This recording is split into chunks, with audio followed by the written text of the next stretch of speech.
Olá, turma! Essa é a primeira aula de cultura. Vamos falar sobre globalização e diversidade cultural. Olá, pessoal! Nessa aula nós vamos falar sobre a globalização e a troca entre culturas. Como a cultura se relaciona com a formação da identidade de um povo, cidade, região ou país. Qual a identidade e como são os costumes e as tradições do Brasil e de cada região do seu território. Entender o conceito de cultura e a sua abrangência é algo importante na vida da gente. Vamos começar com a definição de cultura do nosso querido Aurélio. Cultura: 1. Acervo intelectual e espiritual. 2. Cultura geral, conjunto de conhecimentos que enriquecem o espírito, apuram o gosto e o espírito crítico. 3. Conhecimentos em um domínio particular. 4. Conjunto de fenômenos materiais e ideológicos que caracterizam um grupo étnico ou uma nação, uma civilização, em oposição a um outro grupo ou uma outra nação. 5. Num grupo social, conjunto de sinais característicos do comportamento de uma camada social, linguagens, gestos, vestimenta, etc., que a diferencia da outra. 6. Conjunto de tradições tecnológicas e artísticas que caracterizam este ou aquele estado da pré-história. 7.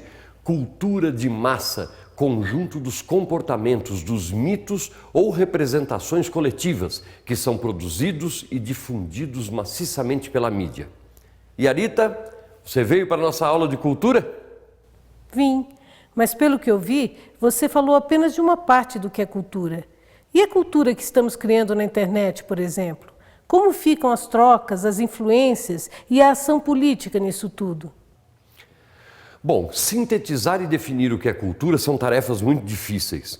O antropólogo francês Claude Lévi-Strauss, que morreu recentemente, critica a definição mais utilizada de cultura como hábitos, atitudes, comportamentos, maneiras próprias de agir, sentir e pensar de um povo. Para ele, cultura significa estrutura subconsciente de pensamento. Para ele, a cultura ganha um sentido residual, já que a diversidade humana não é importante, e sim a similaridade humana do pensamento. Assim, o conceito, segundo Lévi-Strauss, é fundamentado na identidade de grupo como construtora da pessoa humana. O que podemos concluir disso tudo é que o conceito de cultura permanece em constante processo de ajuste, e por isso não há uma definição certa ou errada. Arthur, esse papo tá muito cabeça para o meu gosto. Não é melhor chamar a Raquel? Oi, Arita, Arthur, pessoal. Eu estava aqui ouvindo que vocês estavam falando sobre cultura e esse tema é meio complicado mesmo. Mas para que fique mais fácil, eu vou tentar trazer a discussão para perto da gente e falar de cultura brasileira. A cultura brasileira é resultado da interação que tivemos entre os diversos povos durante o período de colonização. Escravos africanos, portugueses e europeus em geral, trouxeram para nossas terras hábitos, vestimentas, festas, cultos e crenças que se misturaram entre si e com a dos índios, que já tinham aqui no Brasil uma sociedade organizada, muitos cultos, tradições, culinárias e uma forte relação com a natureza. É essa mistura que faz nosso país ser tão colorido e diferente aos olhos dos estrangeiros. Quem chega aqui e vê numa mesma rua descendentes de orientais comendo acarajé, que é um prato típico do Nordeste e com origens africanas, acha isso tudo uma grande confusão, não é? Parece mesmo. Justamente por causa dessa diversidade e pela dificuldade na definição do termo cultura, fica difícil determinar ao que estamos nos referindo quando utilizamos a expressão cultura popular brasileira. Não podemos empregar esse termo a um fenômeno específico, mas a uma totalidade de manifestações que, em seu conjunto, caracterizam e definem o povo brasileiro. Desse jeito, tudo é cultura e tudo tem a ver com algum povo que passou ou se estabeleceu por aqui. Será que nada é nosso de fato? Nem o carnaval? Nossa, Arita, que sentimento de posse! O carnaval, como a gente conhece pela televisão, o tipo de música e as fantasias só acontece no Brasil. Mas como nada surge do nada, teve influência sim de algumas danças da corte portuguesa, de manifestações de escravos e da própria música criada nos quilombos. E sabe que essa miscigenação, mistura de povos, começou lá no século XVI e continua até hoje. Continua mesmo, Arthur. De acordo com os cenários políticos de cada país, guerras, secas ou governos absolutistas, as pessoas se movimentam ao redor do mundo, sempre em busca de condições de vida melhores. Por isso, recebemos muitos imigrantes, italianos, japoneses, árabes, judeus e outros. A maioria veio em busca de novas oportunidades de vida e acabou constituindo sua família em nosso país. E a troca continua. Pelo tipo de sociedade política que tínhamos até o início do século XX, a cultura popular brasileira estava muito distante do que podemos chamar de cultura erudita, baseada no modelo europeu. Com o movimento modernista, aquele que a gente comentou em uma das aulas de linguagem, tal estética foi questionada e modificada, resgatando aspectos populares nos campos considerados nobres da cultura, como a literatura, a música e as artes em geral. Mexer com os nobres é sempre um problema. Por isso que o personagem Macunaíma gerou tanta polêmica. O Mário de Andrade colocou vários mitos culturais diferentes para mostrar como é o Brasil. O cara é muito engraçado. Você já assistiu? Até que um dia...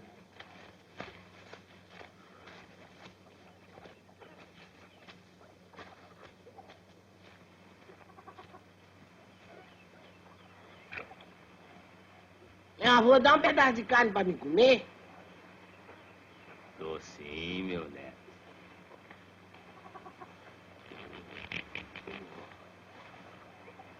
Oh. O que você tá fazendo aqui nessa capoeira, rapaz? Nada. Passeando. E Arita, valeu a dica, mas vamos voltar a nos concentrar na cultura brasileira. A Raquel estava dizendo que não existe uma cultura brasileira homogênea, e sim um mosaico de diferentes vertentes culturais que juntas formam a cultura brasileira. A raiz de nossos colonizadores, os portugueses, é praticamente a única que compõe uma unidade no país, a língua portuguesa. A religião também é um aspecto que predomina em todo o território brasileiro devido à forçada catequização dos indígenas quando aqui chegaram os portugueses. A grande maioria da população é católica. Ainda assim, é possível observarmos uma influência religiosa na Bahia, por exemplo, com o candomblé e a umbanda provenientes da África e herdadas dos ex-escravos. E não para por aí, não é isso, Raquel? Não para por aí mesmo, Arthur. As influências indígenas e africanas deixaram suas marcas não só nas crenças religiosas, mas na música, na culinária, no folclore, no artesanato, nas características das festas e danças populares e até em certas palavras emprestadas à nossa língua. Evidentemente, certas regiões receberam mais influência dessas culturas, como é o caso do Norte com a cultura indígena e de certas partes do Nordeste com a africana. Além disso, o Nordeste também teve influência dos holandeses. Já no sul do Brasil, encontramos muitos descendentes de italianos e alemães. Isso só para vocês terem uma ideia do tamanho da mistura de culturas que é o nosso país. Você se lembra de mais alguma coisa, Arthur? É, Raquel, o engraçado é que se você começa a pensar, muita coisa acaba aparecendo. O Tupi-Guarani, o folclore brasileiro, personagens como o Aiara, o Saci, o Curupira, e comidas como o açaí, a mandioca, a jabuticaba, são heranças indígenas. A capoeira, os orixás, o birimbau, o vatapá, o acarajé e até a base rítmica do samba e do chorinho são de origem africana. Os europeus contribuíram com a sua arte, pintura, arquitetura, além de transformarem pratos como a pizza e as massas em comidas populares em quase todo o Brasil. Até que deu fome, hein? E você? Tente lembrar de mais coisas. Ô Raquel, nós já falamos bastante até agora, hein? Vamos ver se ficou tudo claro ou se na hora do exercício vai dar aquela travada e a gente esquece tudo. Vamos lá? Então, Arthur, para isso não acontecer na hora da prova do Enem, eu escolhi um exercício para a gente resolver juntos. Olhem só, praticado em 150 países por, como arriscam alguns, mais de 10 milhões de pessoas, a luta dos escravos brasileiros contra o Estado, segundo parte da historiografia sobre o tema, vai, enfim, receber do mesmo Estado uma reparação histórica, nos termos do Ministério da Cultura. O governo já iniciou as conversas para montar um projeto de resgate, estudo e dimensionamento da capoeira, iniciativa que pode culminar em um pedido para que a luta seja considerada patrimônio cultural da humanidade. A partir das informações acima sobre a capoeira, podemos afirmar que alternativa A é uma manifestação cultural do passado que ganha reconhecimento no presente. B está extinta como prática, apesar do seu valor como patrimônio histórico. C atualmente desprezada pelo governo, já foi uma forma de resistência escrava. D é identificada atualmente como uma prática que remete à marginalidade. Ou E é uma prática violenta que deveria ser extinta pelas autoridades. A contribuição africana na formação da identidade nacional, através de sua culinária, seu vocabulário, seus ritos, suas danças e manifestações folclóricas, foi fundamental para a formação de nossa sociedade e de sua diversidade cultural.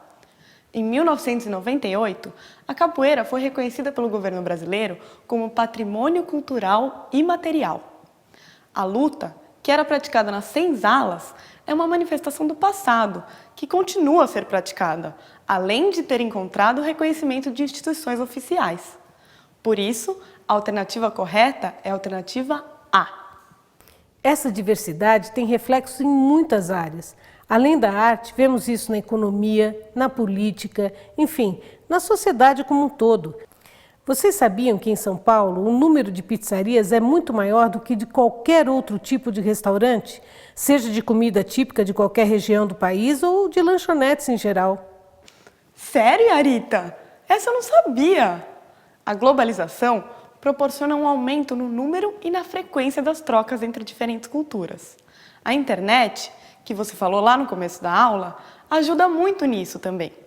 Só que precisamos ver que, se por um lado isso é bom e resulta na interação de todas as culturas, e olha que existem muitas, por outro se torna também a causa de certos conflitos. Algumas culturas são intolerantes à integração de outras diferentes em seus territórios. Com certeza, Raquel. A relação entre as culturas é um assunto muito vasto e pode ser explorado quando aliado a diversos temas ou questões-problema. Vocês gostam de história em quadrinhos? Pensando nisso que vocês disseram, eu lembrei de uma tirinha daquele personagem Agar, o viking engraçado. Essa charge foi base por uma questão do Enem em anos anteriores. De acordo com a história em quadrinhos protagonizada por Agar e pelo seu filho Hamlet, pode-se afirmar que a postura de Agar, A, valoriza a existência da diversidade social e de culturas e as várias representações e explicações desse universo. B, desvaloriza a existência da diversidade social e as várias culturas e determina uma única explicação para esse universo. C, valoriza a possibilidade de explicar as sociedades e as culturas a partir de várias visões de mundo. D, valoriza a pluralidade cultural e social ao aproximar a visão do mundo de navegantes e não navegantes. Ou E, desvaloriza a pluralidade cultural e social ao considerar o mundo habitado apenas por navegantes. Vamos resolver isso então, Arthur. Os vikings foram uma civilização da região da Escandinávia, que viveu entre os séculos 8 e 11. Através da exploração marítima, conseguiram desenvolver as artes da guerra, da pirataria e principalmente do comércio. Tiveram grande contribuição na tecnologia marítima e na construção de cidades, embora sejam conhecidos como um povo de terror e destruição. O que Agar nos mostra na tirinha é como o povo viking tinha uma visão de mundo centralizada neles mesmos e em sua cultura, ao considerar que só existem os navegantes, eles, ou os não navegantes, que na realidade são muitos outros povos com muitas culturas distintas.